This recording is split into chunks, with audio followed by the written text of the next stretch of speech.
Besarnya proporsi pemilih berusia 17 sampai 40 tahun pada pemilu 2024 ini membuat suara generasi muda diperebutkan para kontestan pemilu. Beragam cara dilakukan demi menggait suara pemilih muda diantaranya dengan melakukan gimmick politik. Sebenarnya pengaruhkah dari gimmick-gimmick yang dilakukan dari capres dan juga cawapres selama pelaksanaan kampanye mereka? Siang ini kami sudah bersama pakar political branding Silih Agung Wasesa. Pak Silih, selamat siang. Selamat siang. Ini menarik melihat pemilu tahun ini jumlah pemilih mudanya bertambah 2 kali lipat. Lalu ada gimmick-gimmick yang dimunculkan. Sebenarnya dari gimmick ataupun branding yang ditampilkan dari ketiga pasangan calon, berefekkah Pak pada elektoral dan suara mereka? Ya, rasanya sih efeknya termasuk report-report yang kemarin masuk dari daerah. Dari itu aja. Ini kan kubu sebelah, khususnya 01 sudah declare kemarin malam bahwa sudah menang 1 putaran. Tanggapannya gimana Mas? Oh ya, kita belum. Kita tunggu dulu. Ya. Mas Gibran kebut sama Mas Gibran, mau ketemu sama Mas Ganjar, mau nggak Mas? Belum kontak. Makasih. Belum kontak. Itu tadi saudara Ganjar Pranowo yang baru saja tiba di Kebon Sirih sesaat setelah tadi juga Megawati Soekarno Putri baru saja hadir untuk berkumpul dengan tim pemenangan dari pasangan calon nomor 3. Pak Silih tadi terpotong, jadi berpengaruhkah branding ini? Sangat berpengaruh. Jadi sebetulnya kalau kita ngelihat 01 dan 02, 03 itu kan memang semuanya mengarah ke Gen Z nih, ke Gen Z gitu ya. Karena memang kita tahu mereka 52,4% adalah pemilihnya Gen Z. Jadi itu semua arahnya ke sana tuh. Dan rasanya kita harus berterima kasih sama tiga paslon itu karena kemudian tadi partisipasi anak muda itu jauh di luar dugaan gitu. Yang tadinya teman-teman KPU sempat mau bikin kampanye khusus biar anak-anak muda nggak rebahan gitu ya. Itu kemudian mereka berbondong-bondong tuh udah semangat banget lah. Nah cuman tiga-tiganya kan punya segmen yang berbeda gitu ya. Brandingnya juga beda gitu. Nah nanti kita lihat tuh mereka masing-masing punya khas ininya. Nah cuman apakah mereka sudah sesuai dengan target market yang mereka bangun, itu yang rasanya yang menyebabkan terjadinya perbedaan suara di antara mereka tuh. Oke. Yang artinya kalau dilihat tadi ada kelas-kelas, kita bagi misalnya anak muda yang ada di kelas menengah bawah, kelas menengah dan juga kelas menengah atas. Apakah itu juga harus jadi pertimbangan untuk, ini jadi pembelajaran politik juga ya Pak di 2029 nanti.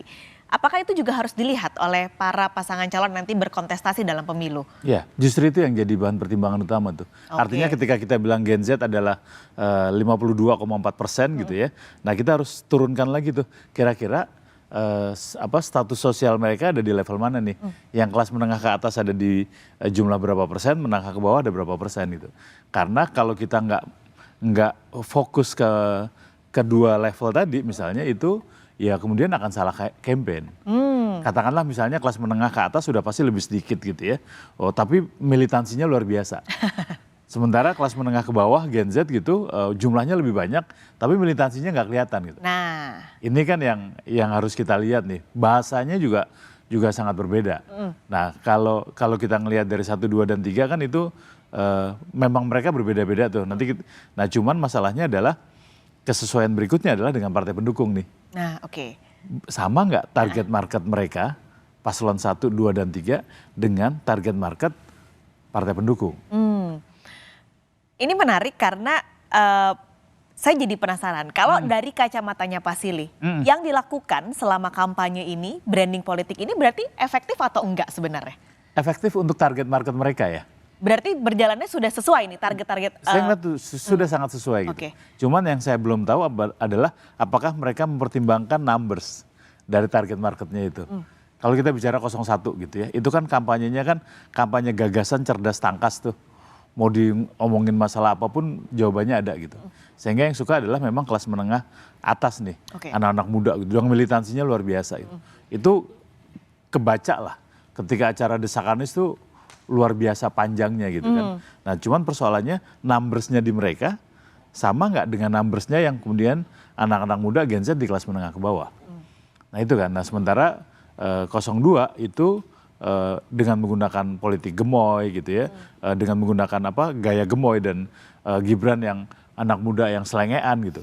Itu masuk nggak di situ gitu. Di kelas menengah ke bawah, kalau ngeliat gayanya mereka kan kelas menengah ke bawah gitu. Nah yang paslon 03 agak rada bingung sebetulnya karena di awal kan kalau kita ngelihat kan Mas Ganjar sempat menjadi seorang konfrontatif tuh. Semua korupsi dan segala macam kan dihajar sama dengan gayanya yang garang gitu. Tapi karena kemudian elektabilitasnya turun di beberapa survei, dirubah menjadi kembali Ganjar yang sebenarnya tuh. Satset tas-tes tuh. Itu baru mulai naik lagi tuh. Tapi kayaknya waktu nggak bisa ditebus tuh. Dengan perubahan yang terbilang mepet di hari pemungutan. Berarti ada nggak sih Pak branding yang dia bisa menjangkau anak muda yang ada di kelas menengah atas tapi juga ada di kelas menengah bawah gitu. Karena kan sebenarnya agak beda nih branding yang harus dilakukan. Tapi ada nggak sih formulasinya gitu Pak supaya bisa menggapai semuanya? Iya, yang berbeda politik branding dengan komersial branding kan ada di sini nih. Kalau political branding tuh kan memang ya semua jadi pemilih tuh. Mulai dari yang 18 tahun sampai ya ke atas lah itu kan mereka memilih tuh. Sehingga semuanya harus dijangkau. Kalau komersial branding kan spesifik banget tuh. Betul. Jadi enak lah. Nah kalau di politik itu ada yang namanya hub, ada yang namanya konektor. Oke. Jadi ketika kita ngambilnya tetap di satu segmen masyarakat sesuai dengan kapasitas kita gitu. Tapi pastikan bahwa segmen itu punya konektor ke yang lain. Ketika ngomong ke Gen Z gitu ya, ini mereka punya konektor nggak ke orang tuanya, punya konektor nggak ke saudara-saudaranya yang ada di desa gitu. Nah itu harus dimunculin. Nah nanti baru pola koneksinya ini mau modelnya akan seperti apa tuh. Oke, hub konektor. Yes. Itu Pak Cili temukan nggak di pasangan 1, 2, 3? Saya ngelihatnya di pasangan sebetulnya semuanya mencoba untuk membangun itu, tapi kayaknya memang masih trial and error gitu ya. Kalau kita ngelihat paslon 1 itu kan pertama memang politik gagasan murni, kemudian ada dengan desak Aniesnya gitu. Sehingga muncul satu konektor yang namanya K-popers. Oke. Dengan nama humanis kalau nggak salah. Itu kan itu masuk ke sana sehingga yang tadinya gagasannya ada di atas, itu kemudian mulai agak lari ke bawah nih, agak cair nih dengan gaya dan lain sebagainya gitu. Itu kan itu yang terjadi itu. Itu rasanya konektor yang muncul. Cuman memang harus dicek lagi konektornya ini hanya sebatas mengkomunikasikan dari yang gagasannya dewa gitu ya, gagasan langit menjadi gagasan anak muda, atau dia konektor sekaligus untuk masyarakat menengah ke bawah. Oke. Ada nggak sih K-popers itu yang memang masyarakat menengah ke bawah gitu. Nah ini yang harus dicek lagi nih, sehingga mempengaruhinya akan banyak. Gitu. Karena kalau ngelihat secara sederhana K-popers itu konektor yang paling kuat sekarang untuk di live Indonesia, di Indonesia, bahkan di negara lain. Bahkan mereka bisa kayak kasus Palestina kemarin, mereka bisa nge-ban penggemar artis-artis Korea yang mempromosikan produknya. Itu bisa di-ban. Nah, cuman nggak tahu nanti kan itu berbeda. Nah, sementara yang kedua adalah paslon 2 kan memang simple tuh. Ya pokoknya udahlah kita joget aja lah. Kita hormati orang lain terus dengan gaya songongnya Gibran sebagai anak muda gitu. Itu kan memang lebih mengarah ke Gen Z di kelas menengah ke bawah. Kalau diajak ngobrol ketika diskusi katakanlah kemarin ketika Gibran ditanyain emang produk susunya dari mana? Langsung kabur misalnya. Itu sih buat kelas menengah, kok lu nggak ngejawab banget sih? Iya. Tapi buat kelas bawah, menengah ke bawah, ya belum tentu itu menjadi sebuah negatif kan. Oke. Itu. Nah yang ketiga nih, paslon 3 Mas Ganjar memang sempat agak salah jalan dikit gitu, tapi pas saat tuh udah bagus tuh. Debat kedua dan ketiga tuh udah bagus tuh. Tapi saya agak curiga nggak sesuai dengan target market partai pendukungnya. Sehingga munculnya jadi beda. Ini yang saya juga mau tanya, branding parpol. Jadi kita tentu nggak boleh fokus pada pasangan calon presiden dan calon wakil presiden saja Pak Cili. Tapi ini ada parpol yang keberlanjutannya juga dilihat. Quick Count sudah menunjukkan hasil-hasilnya dari parpol-parpol ini. Ini kalau branding parpol sebenarnya sekarang masih dilihat nggak sih Pak sama pemilih atau ya sekarang pemilih benar-benar tutup mata lihat figur aja? Kalau ngelihat dari hasil sementara justru branding parpol itu masih dilihat. Oke. Tapi memang terjadi semacam tidak sinkron antara branding parpol dengan branding capres. Kalau kita lihat jumlahnya gitu agak berbeda banget tuh. Dan di lapangan memang banyak orang yang memilih parpol X gitu ya. Capresnya bukan capres yang didukung oleh. Itu kan terjadi tuh. Sehingga bahwa parpol masih punya brand iya, masih punya trusted iya. Tapi bahwa parpol punya kekuatan untuk mendukung calegnya itu hal lain lagi. Nah ini yang kayaknya nggak dipertimbangkan tuh. Satu-satunya parpol yang relate yang paslon yang relate sama pendukungnya, saya ngelihat sebetulnya tadinya PKS dan PDIP kan, tapi PKS yang dekat ke Anies. Artinya relate-nya kuat nih. Iya. Sementara PDIP yang seharusnya dekat ke Ganjar, kalau untuk hasil sementara malah nggak ngangkat nih. PDIP-nya tetap tinggi lah walaupun agak rendah dibandingin kemarin, tapi dibandingin dengan perolehan Capres 03 kan jauh banget. Iya. Itu. Jadi ada yang tidak sinkron nih. Dari pemilu tahun ini makanya ini yang branding yang salah, yang kemarin juga. Tapi ada salah satu parpol yang ini kalau kita kaitkan lagi sama para pemilih muda. Ada parpol-parpol yang mengusung gaya muda gitu. Tapi kita lihat dari hasil quick count sementara ternyata juga angkanya tidak tinggi.